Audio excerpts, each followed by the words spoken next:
જગત હમણાં જે દાડો પાડવા વધતી એ દાડો તું ઉંટેલાની સરકાર લઈને હાથ પકડ્યો હોય સંજય ઢોલી જીગાભાઈ ગોગા સાઉન્ડ ના મહેમાનો ગોગા સાઉન્ડ રાજપુરના મહેમાનો ઘડોને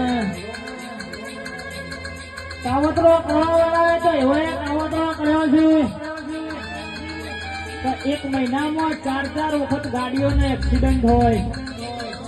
પણ ઉંટેલાની દીપો એમ કહેતી હતી પેલો રાજેન્દ્રનગર ચોકડી રાજપુરનો ગોગો એમ કહેતો હતો એક્સિડન્ટ 4 હોય તો ટેન્શન નહીં લેવાનું પણ ગાડી તૂટી જવી હોય તો તૂટી જાય ગાડીમાં બેઠેલા એકનો વાર ફરવા દો તો